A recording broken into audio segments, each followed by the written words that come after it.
Shalom. Kita sambung dengan Kitab Kejadian bab 24 dengan judul perikop Ribka dipinang bagi Ishak bagian ketiga.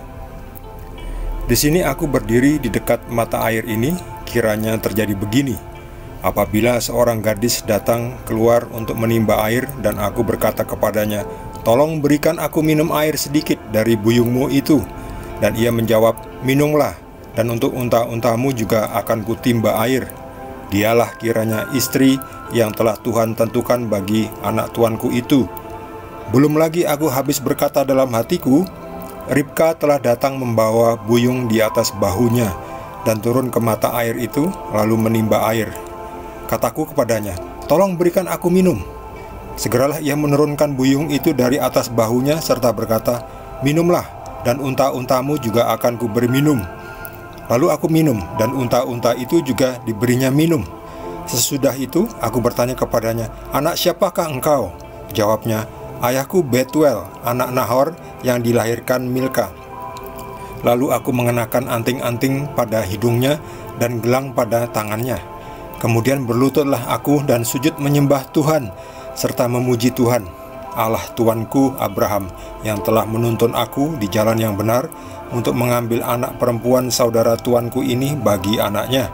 Jadi sekarang apabila kamu mau menunjukkan kasih dan setia kepada tuanku itu, beritahukanlah kepadaku, dan jika tidak, beritahukanlah juga kepadaku, supaya aku tahu entah berpaling ke kanan atau ke kiri." Lalu Laban dan Betuel menjawab, "Semuanya ini datangnya dari Tuhan. Kami tidak dapat mengatakan kepadamu baiknya atau buruknya. Lihat, Ribka ada di depanmu. Bawalah dia dan pergilah, supaya ia menjadi istri anak tuanmu seperti yang difirmankan Tuhan." Ketika hamba Abraham itu mendengar perkataan mereka, sujudlah ia sampai ke tanah menyembah Tuhan. Kemudian hamba itu mengeluarkan perhiasan emas dan perak serta pakaian kebesaran dan memberikan semua itu kepada Ribka. Juga kepada saudaranya dan kepada ibunya diberikannya pemberian yang indah-indah. Sesudah itu makan dan minumlah mereka, dan ia dan orang-orang yang bersama-sama dengan dia, dan mereka bermalam di situ. Paginya, sesudah mereka bangun, berkatalah hamba itu, "Lepaslah aku pulang kepada tuanku." Tetapi saudara Ribka berkata, serta ibunya juga, "Biarkanlah anak gadis itu tinggal pada kami barang 10 hari lagi, kemudian bolehlah engkau pergi." Tetapi jawabnya kepada mereka, "Janganlah tahan aku, sedang Tuhan telah membuat perjalananku berhasil. Lepaslah aku, supaya aku pulang kepada tuanku." Kata mereka, "Baiklah, kita panggil anak gadis itu dan menanyakan kepadanya sendiri."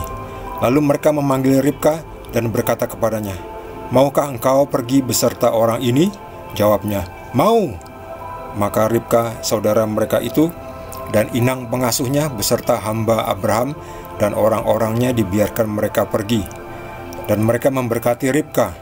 Kata mereka kepadanya, "Saudara kami, moga-moga engkau menjadi beribu-ribu laksa, dan moga-moga keturunanmu menduduki kota-kota musuhnya." Lalu berkemaslah Ribka beserta hamba-hambanya perempuan, dan mereka naik unta mengikuti orang itu. Demikianlah hamba itu membawa Ribka lalu berjalan pulang. Adapun Ishak telah datang dari arah sumur Lahai Roy. Ia tinggal di tanah Negeb. Menjelang senja, Ishak sedang keluar untuk berjalan-jalan di padang. Ia melayangkan pandangnya, maka dilihatnyalah ada unta-unta datang. Ribka juga melayangkan pandangnya, dan ketika dilihatnya Ishak, turunlah ia dari untanya. Katanya kepada hamba itu, "Siapakah laki-laki itu yang berjalan di padang ke arah kita?" Jawab hamba itu, "Dialah tuanku itu." Lalu Ribka mengambil telekungnya dan bertelekunglah ia. Kemudian hamba itu menceritakan kepada Ishak segala yang dilakukannya. Lalu Ishak membawa Ribka ke dalam kemah Sarah ibunya dan mengambil dia menjadi istrinya.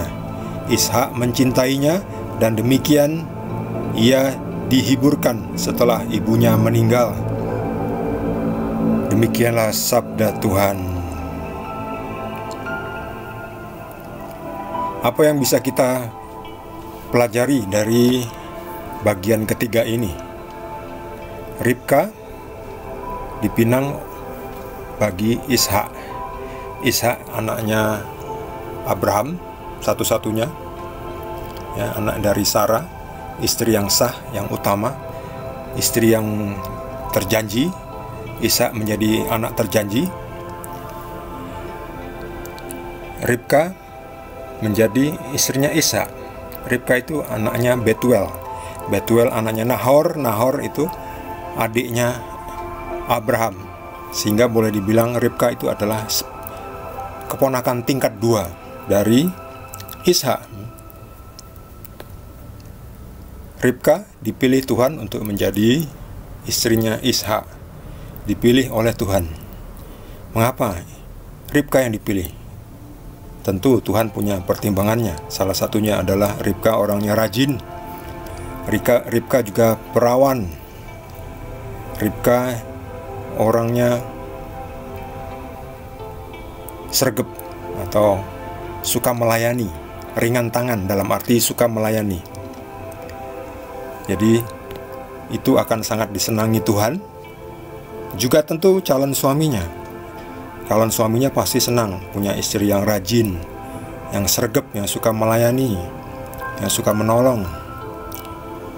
Bukan istri yang malah ongkang-ongkang kaki, maunya dilayani. Demikian juga sebaliknya. Istri pasti senang suami yang suka melayani, bukan suka perintah-perintah. Istri yang jujur. Ribka orangnya jujur, apa adanya,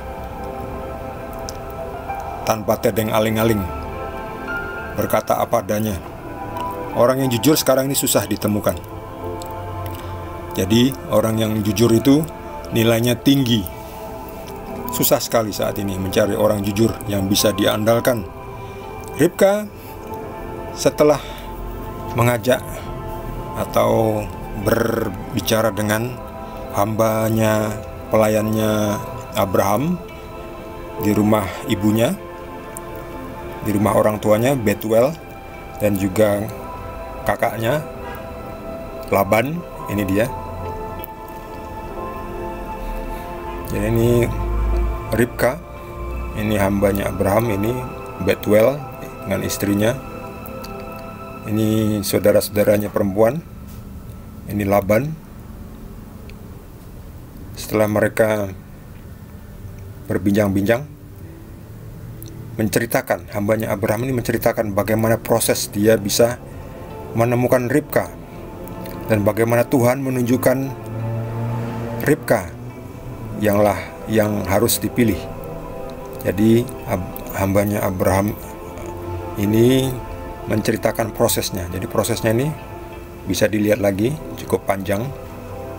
Bagaimana Tuhan menuntun hamba dari Abraham untuk mengidentifikasi siapa yang akan menjadi istrinya Ishak. Lalu diberitahukan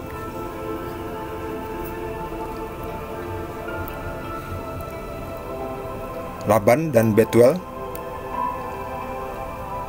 orang tua dari Ribka, berkata, semuanya ini datangnya dari Tuhan. Kami tidak dapat mengatakan kepadamu baiknya dan buruknya. Lihat, Ribka ada di depanmu, bawalah dia dan pergilah, supaya ia menjadi istri anak tuanmu, yaitu Ishak. Jadi ini disetujui oleh orang tua dari Ribka. Ini Ribka ini. Ini orang tuanya setuju. Lihat, Ribka ada di depanmu, bawalah dia ke kemah Ishak. Pergilah, supaya ia menjadi istri dari Ishak, seperti yang difirmankan Tuhan. Kemudian hamba ini mengeluarkan perhiasan emas dan perak. Jadi hamba dari Abraham ini membawa oleh-oleh. Oleh-olehnya nggak tanggung-tanggung. Perhiasan emas dan perak, serta pakaian kebesaran, pakaian kemegahan, dan diberikan semua itu kepada Ribka dan juga kepada saudara-saudaranya dan kepada ibunya. Diberikannya pemberian yang indah-indah, ya, sebagai hadiah, sebagai oleh-oleh. sebagai tanda, seperti tanda melamar, istilahnya melamar, diberikan hadiah yang banyak. Sebelumnya Ribka juga sudah diberi anting-anting dan juga gelang ketika ditemukan di sumur. Di sumur ini Ribka langsung dikasih gelang, karena hamba dari Abraham tahu, wah ini dia perempuan yang ditunjuk Tuhan menjadi istrinya Ishak. Lalu segera diberi gelang, dikasih anting-anting di hidung, dikasih anting-anting. Lalu Ribka lari pulang memberitahu orang tuanya seperti itu. Jadi hamba dari Abraham ini tidak datang tanpa membawa oleh-oleh. Jadi membawa oleh-oleh.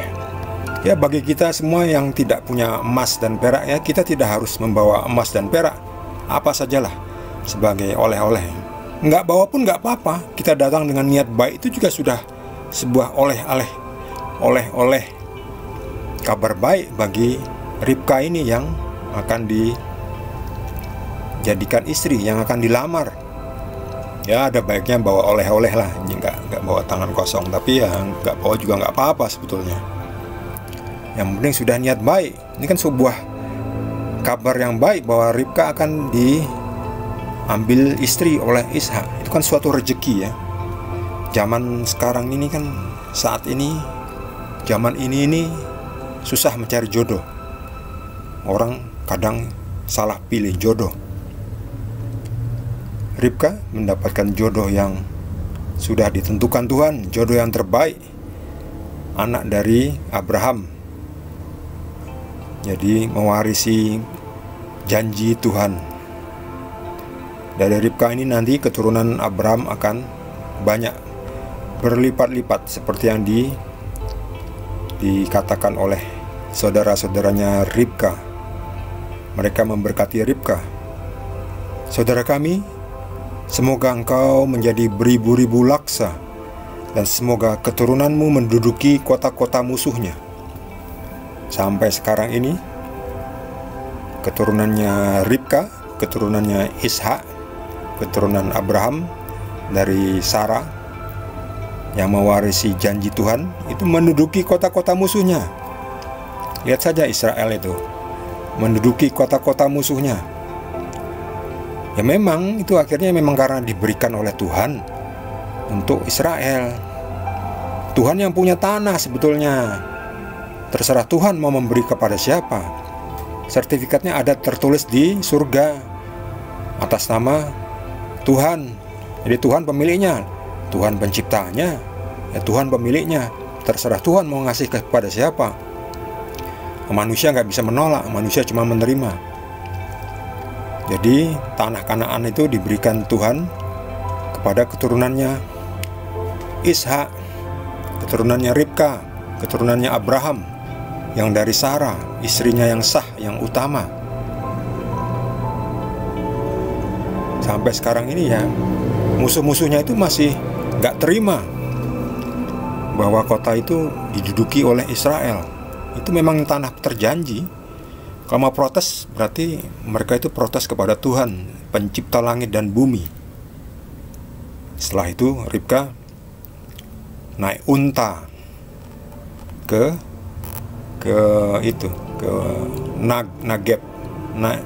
Negev. Lihat ini petanya ini. Jadi ini dari Mesopotamia, tempatnya Ribka tadi, tempat asalnya Abraham. Saudara-saudaranya Abraham ada di Mesopotamia, di Ur ini daerah Irak sekarang.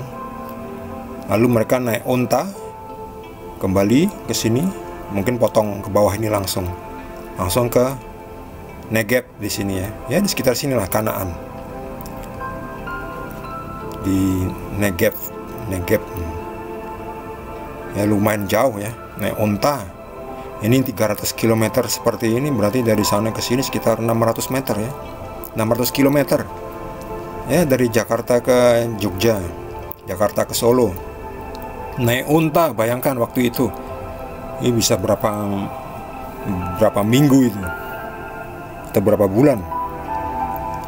Ya, sekarang udah terbang. Jadi Ribka bersama hambanya Abraham naik unta kembali ke kota Negeb ini, di tanah Negeb. Nah, di situ dalam perjalanan Ishak sudah menunggu. Ishak jalan-jalan sore. Menjelang senja, Ishak sedang keluar untuk berjalan-jalan di padang. Ishak jalan-jalan sore. Ya, kita juga perlu jalan-jalan sore supaya fresh, segar seperti Ishak, anak terjanji. Lalu sore-sore, jalan-jalan sore, lihat-lihat, cuci mata. Lihat ada unta-unta datang, rombongan unta-unta. Ternyata unta dari hambanya, yaitu hambanya ini namanya siapa ya? Namanya saya lupa. Silakan ditulis di kolom komentar bagi yang ingat. Lalu si Ribka turun juga dari unta. Ini untanya sudah jongkok ya, supaya Ribka ini bisa turun. Lalu Ribka turun dari unta, lalu tanya kepada hambanya Abraham ini. Oh, Eliezer ya, namanya Eliezer, hambanya Abraham kalau nggak salah. Ribka tanya, "Pak, siapakah laki-laki itu yang sedang berjalan di padang ke arah kita?" Lalu hambanya Abraham ini mengatakan, "Oh, itu, dialah tuanku itu." Lalu Ribka segera mengambil tutup wajahnya. Ya, zaman itu juga masih ditutup wajahnya ya, seperti masker. Lalu dipakai maskernya. Kemudian sampailah ketemu Ishak. Lalu diceritakan kepada Ishak segala proses lamaran. Ini langsung proses lamaran. Diceritakan proses lamarannya. Wah, itu pasti seru itu kalau dibuat film. Ini filmnya juga ada. Jadi silahkan Anda saksikan filmnya juga. Lalu Ishak setelah proses, ya ini diceritakan secara singkat proses lamarannya. Kembali sudah sampai ke Ishak. Ishak senang, Ribka juga senang. Dua-duanya senang. Kalau dua-duanya sudah senang, jadi. Lalu Ishak membawa Ribka ke dalam kemah Sarah ibunya dan mengambil dia menjadi istrinya. Ishak sangat sayang kepada Ribka, dan demikianlah ia dihiburkan setelah ibunya meninggal. Jadi sayang sekali Sarah, ibunya Ishak ini tidak bisa melihat anaknya dapat istri. Ya, sedih ya. Tapi ya nggak apa-apa, itulah kehendak Tuhan bahwa Sarah sudah dipanggil Tuhan. Lalu setelah Sarah dipanggil, Ishak diberi gantinya, ya, di istri, seorang istri sebagai penghibur. Ibunya hilang, ibunya dipanggil Tuhan, Ishak dapat Ribka jadi istrinya. Bagi saudara yang mendapatkan tambahan pencerahan, boleh juga berbagi dengan kita semua. Bagi yang belum mengerti atau ada pertanyaan, silahkan ditanya. Kita akan lanjutkan dengan perikop selanjutnya, masih dari Kitab Kejadian.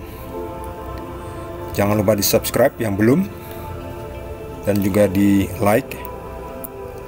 Kita jumpa lagi di video berikutnya dengan perikop selanjutnya. Terima kasih. Tuhan Yesus berkati kita semua.